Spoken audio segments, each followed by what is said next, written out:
राधानगरी तालुक्यातले अनेक गावं, त्या गावातल्या बागायत जमिनी या सगळ्या या रस्त्यानं जाणार आहे. उदरगड तालुक्यामध्ये तीच अवस्था आहे आणि माझ्या आजरा मतदारसंघातल्या सुद्धा बऱ्याच गावातून हा रस्ता जातोय. या रस्त्याला तमाम शेतकऱ्यांचा प्रचंड मोठा विरोध आहे.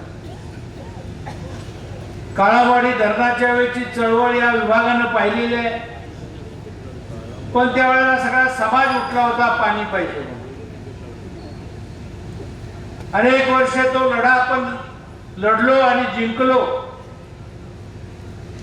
आता पाणी आलंय, धरणं झाल्यात, पण दुर्दैवानं आमच्या जमिनी सरकार हिसकावून घेत आहे अशी परिस्थिती आहे. आणि म्हणून याला विरोध करण्यासाठी पुन्हा एकदा आपण कंबर कसण्याची नितांत गरज आहे. अलीकडल्या काळामध्ये शेट्टी साहेबांना त्याचा फार मोठा अभ्यास आहे. पूर्वीच्या काळात 150 दिवस 160 दिवस साखर कारखाने चालायचे. आता 90 दिवसामध्ये सगळे साखर कारखान्याचे गळीत हंगाम आटोपायला. आणि आता आहे त्या अस्तित्वातल्या आमच्या बागायत जमिनी जर गेल्या तर किती दिवसावर कारखाने चालतील आणि ते कारखाने सक्षम होतील का, शेतकऱ्यांना न्याय देऊ शकतील का, हा सुद्धा मोठा प्रश्न या निमित्तानं तयार होणार आहे.